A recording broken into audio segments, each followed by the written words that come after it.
Okay, Mom, say hello to YouTube. Hi everyone, my And name is Paulette Russell. I am the wife of Dr. Bob Russell. Children are Paul, Todd, Mark, and daughter Jamie.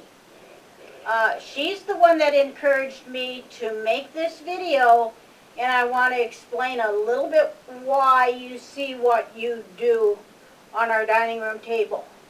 I spend many hours right here, and these, on 11/11 is Veterans Day.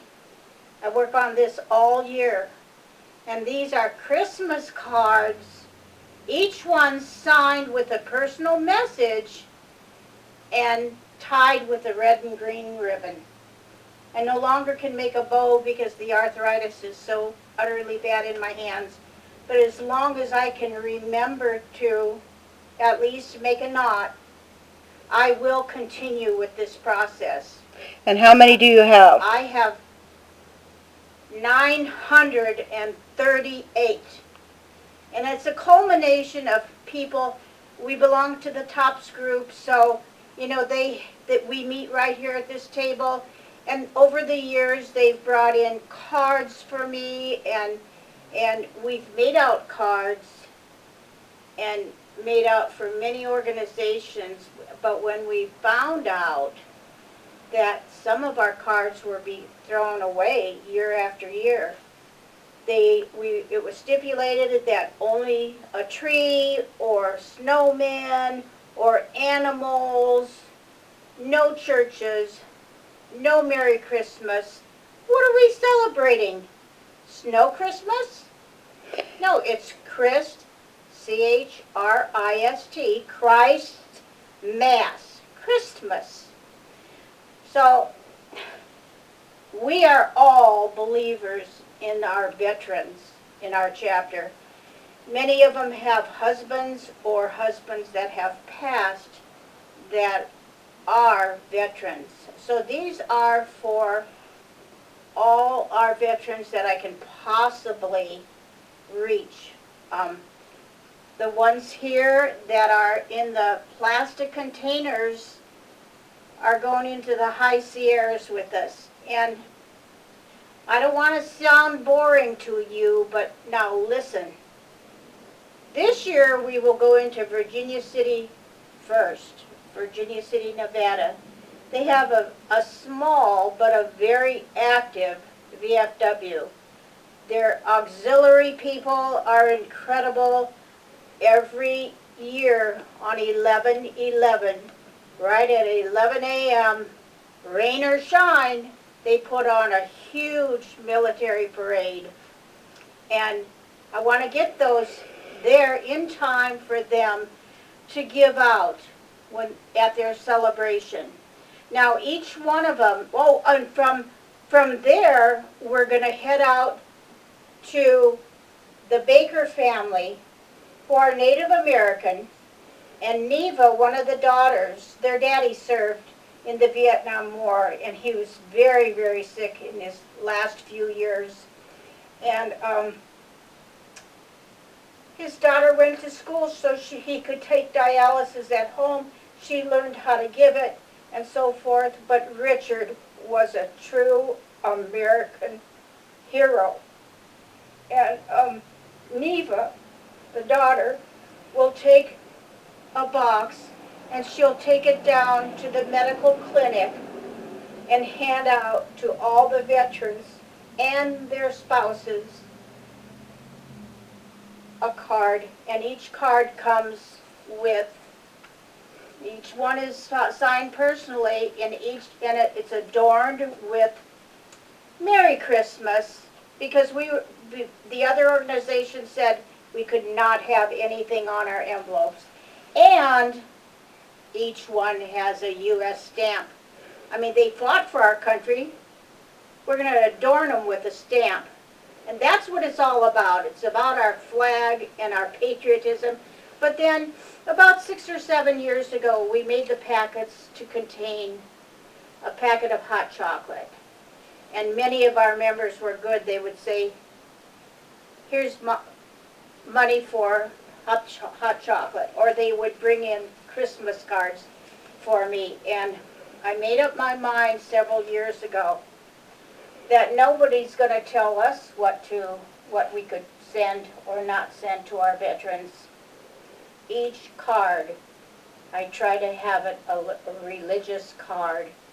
No matter what faith you are, when one of the soldiers or veterans get these, they're so happy to receive something from a stranger that is handwritten.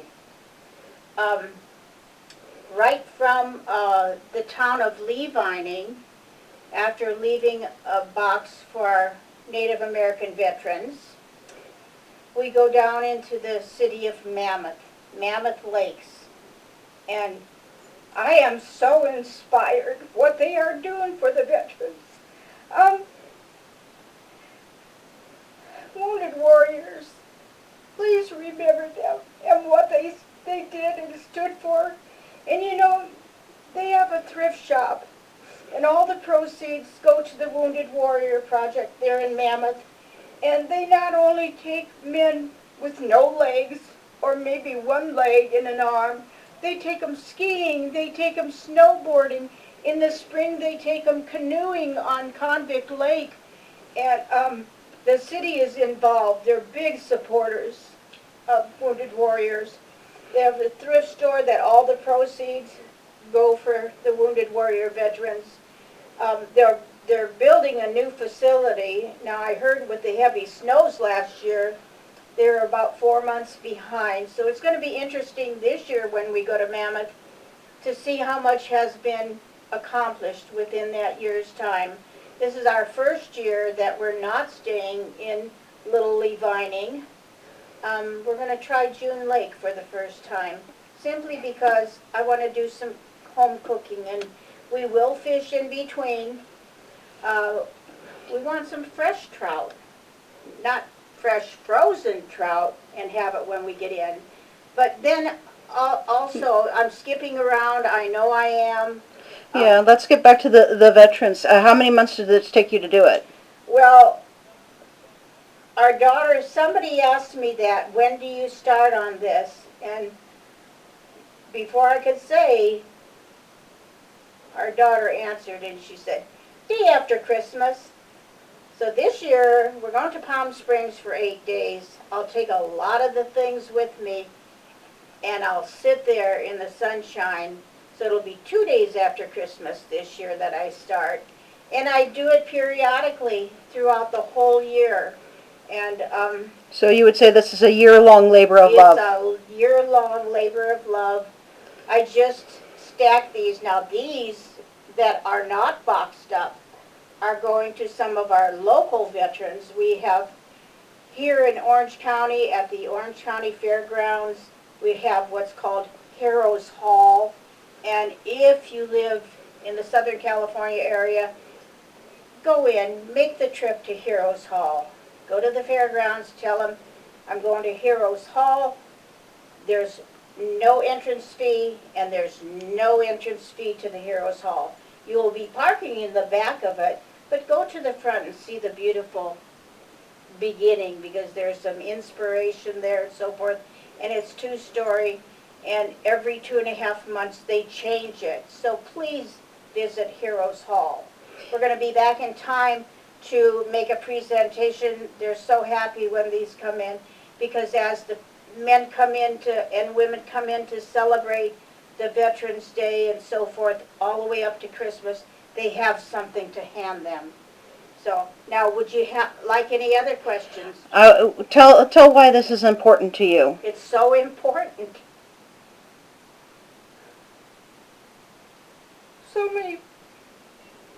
So many relatives have been lost protecting our homeland. I'm going to show you this sweater. I'm sorry. See this sweater? Somebody said to me, Bob wears it every holiday from Thanksgiving through the New Year. And somebody walked up to him last year and said, what do you call that? And we didn't know what to answer, but if that person knew this sweater, years and years and years and years ago, Bob's Aunt Alice, who was the sister of his mom, Evelyn, um, she was a new bride, not quite 2 months. Her husband got the letter and said, report in 3 weeks. Well, Uncle Phil Ackley went off to the Korean War. And in the time he was gone, Aunt Alice, of course, wrote every day, and after being there just a short time and fighting the war, there was a big explosion, and where his roommate was, or his bunkmate, he was above Phil, and Phil was back here with another group or troop, and there was a big explosion. And when the friend turned around and looked, the tree that they were near completely disintegrated. So at that time, we don't know because Uncle Phil Ackley, there was no dog tags found, men were blown in pieces, and Aunt Alice, after she didn't hear from her new husband, God bless her, she left the porch light on every single night for 12 years. 12 years, can you imagine?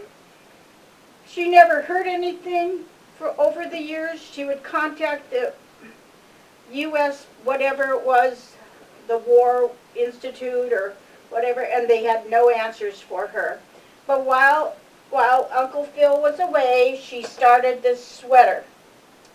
And one year, probably you were about 14 when we were there, and she lived in a house. She finally moved to the farm, the family farm, and it's so old that it had Indian shutters, and they would close them at night, and a great big, almost walk-in fireplace that had the arm that came out and the kettle, and they cooked in this big fireplace. Plus, they had a secret room in that house. And believe it or not, it's still standing. When she moved to the farm, and we were there visiting her, she said, Robert, you're about Uncle Phil's size. She said, I want to give it to you, and I want you to wear it and remember Uncle Phil. So this is the sweater that she made for her husband that never came home. And so they're bringing bodies home now from North Korea.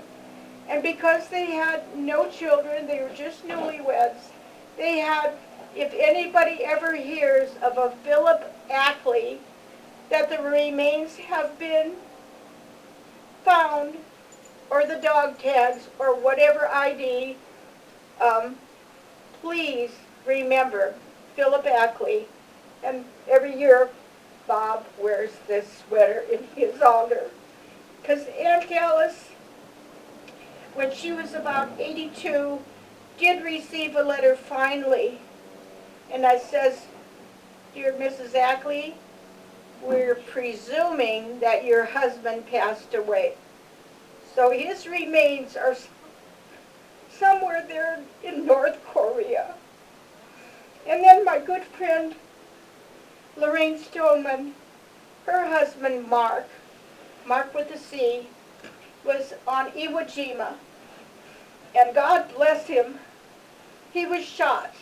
And you know, it was back and forth, fighting.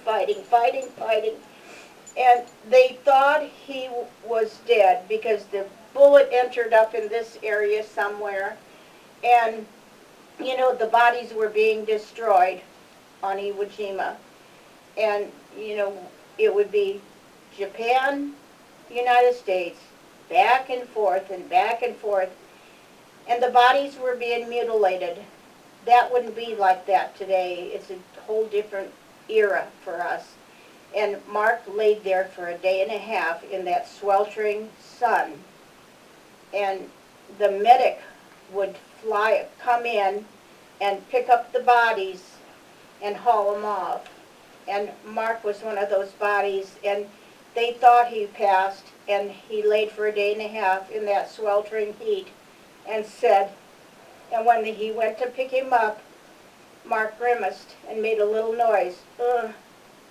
They knew he was alive, the medic did. And you know, medics don't wear guns or anything. They come in, they scoop up, and they right away leave. And when they realized he was alive, he was trying to scoop him up, and the medic was shot, and he was killed. So the medic fell on top of Mark Stoneman's body.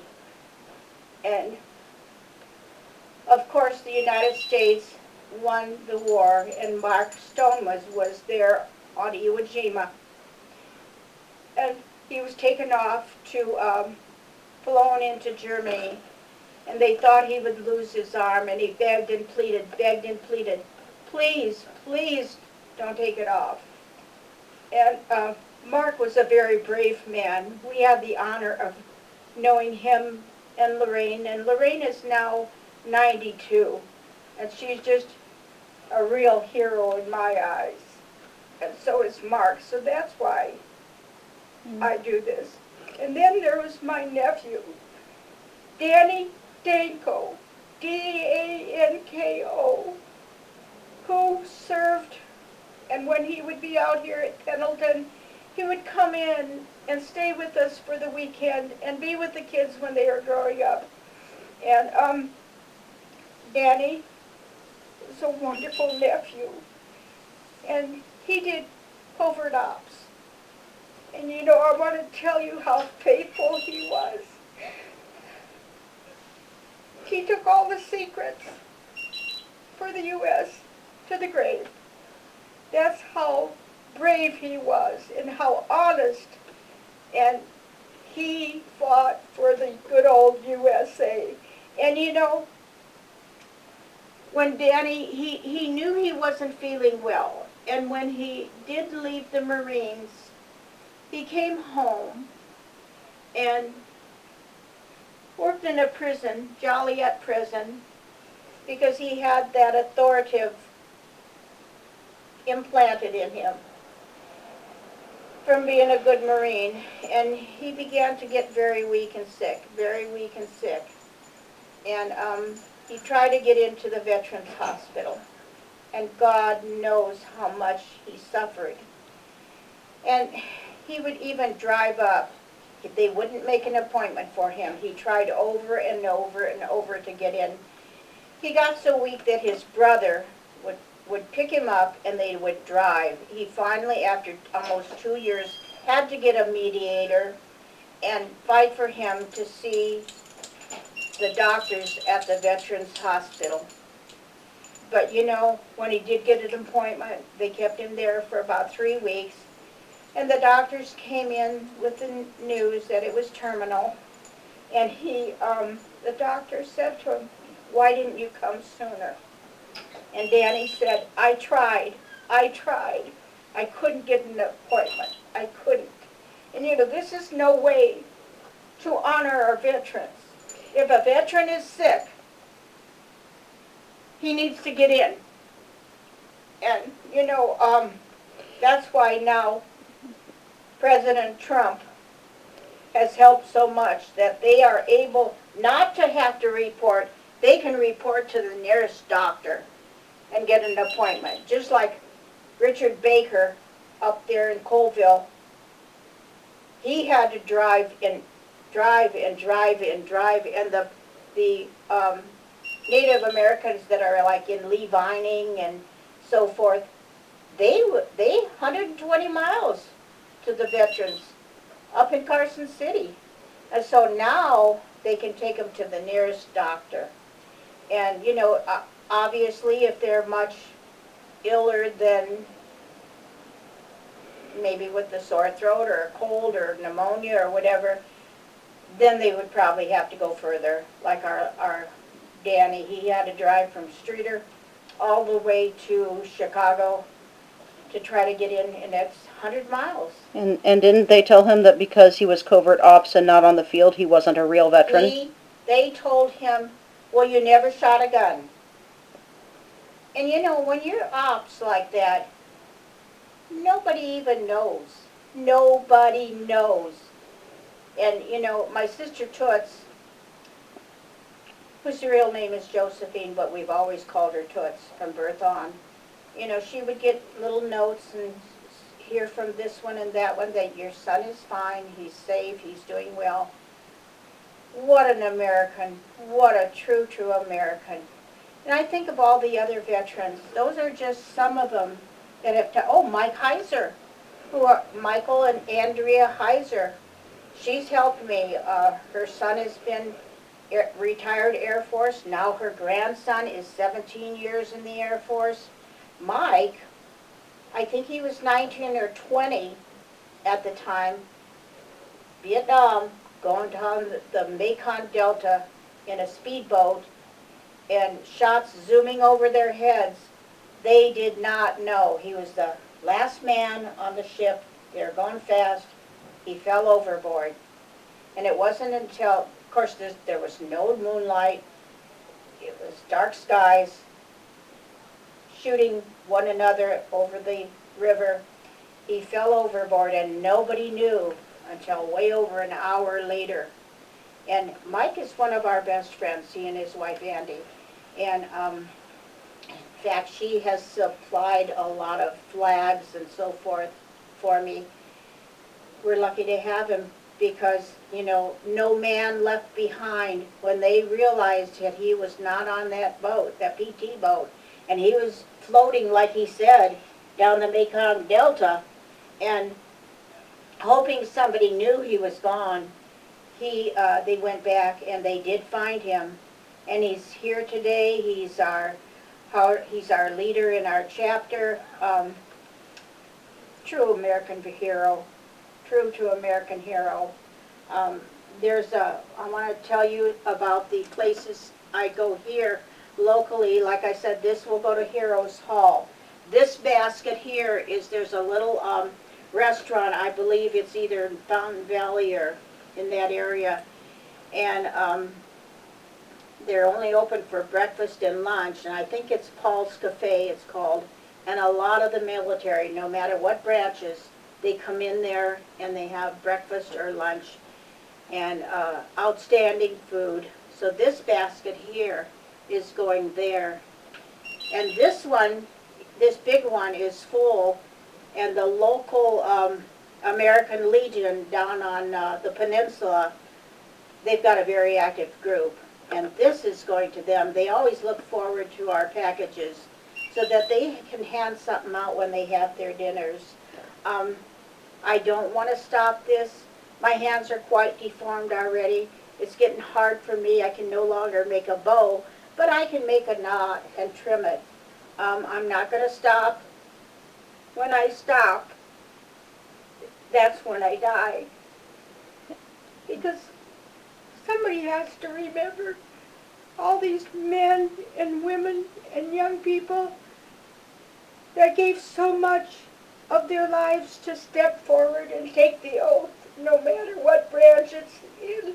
And I'm sorry that I'm crying because I'm thinking of all these.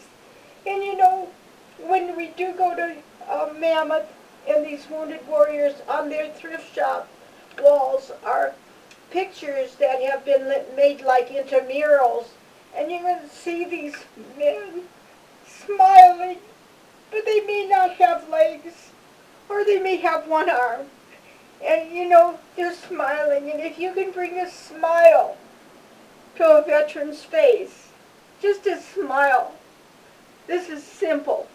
It may take me a year to get it all done, and I wrap the ones that are going up into the Sierras very tight, and I work on it all year, and I thank everybody for that has helped me, and I thank all those teammates of ours and friends that has brought in cards and said, can you use these, or let me buy a box of chocolates and so forth, because there's 50 or 60 in a box, and I can't tell you how many boxes we've gone through. So that's a little bit of my story. Is there any other questions?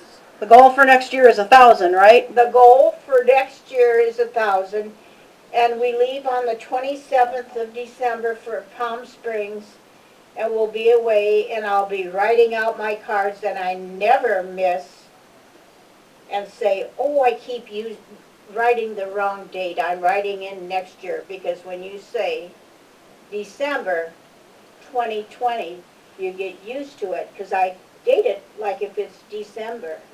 And to know that this has brought smiles to faces that are strangers, and they say, this comes from a stranger, and my name does not appear on one of them.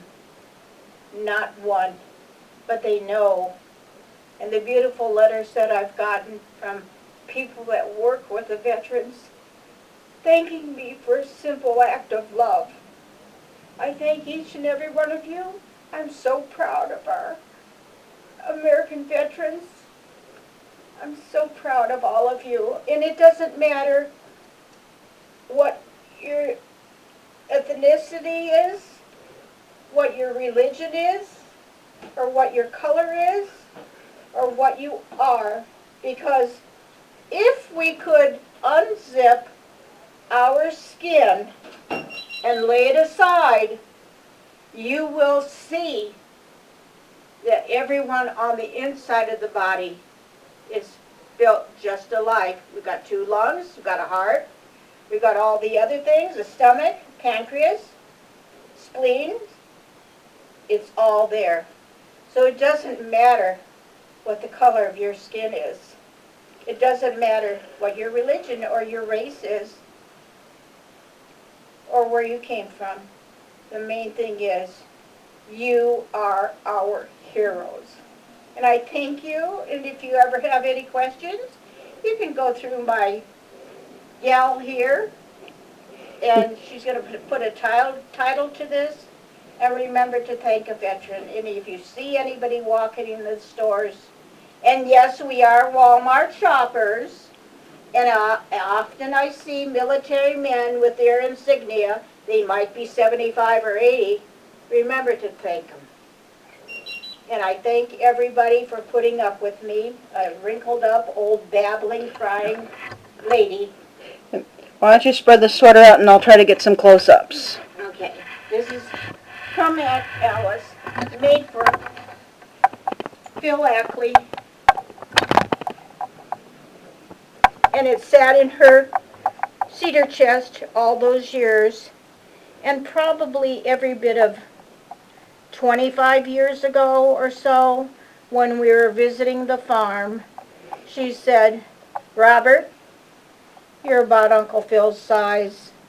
And she also said, I don't think he's ever coming home. That's what she said, and she left the porch light on for 12 years, and she didn't want to leave that house in Nashville because that's where he knew he lived. At first she thought he was a war A prisoner. Prisoner of war. She thought all kinds of things. And she never got a widow's pension, nothing like that, because she was already 82 and failing in her health. But it's so precious, and he wears it from Thanksgiving until after the New Year. And if you take a look at it, and somebody had the nerve to say, what do you call that? And if they knew the story behind it, they probably wouldn't care, truthfully. Well, no, because this is a very caring most of the time. But, this is beautiful. It really is. And here's the back. It's the same. All for a husband that she only got to have for 2 months, and then he was gone. He was gone. Okay, I'm going to get some close-ups of the boxes now. Okay. Heroes Hall. Paul's Cafe. American Legion, right here. And then all of those are marked where they're going. Okay, Mom. Thank you so much. And, at first I said no, but No, it needed to be out there, and if people on YouTube don't like it, well, then they can go find another video to watch.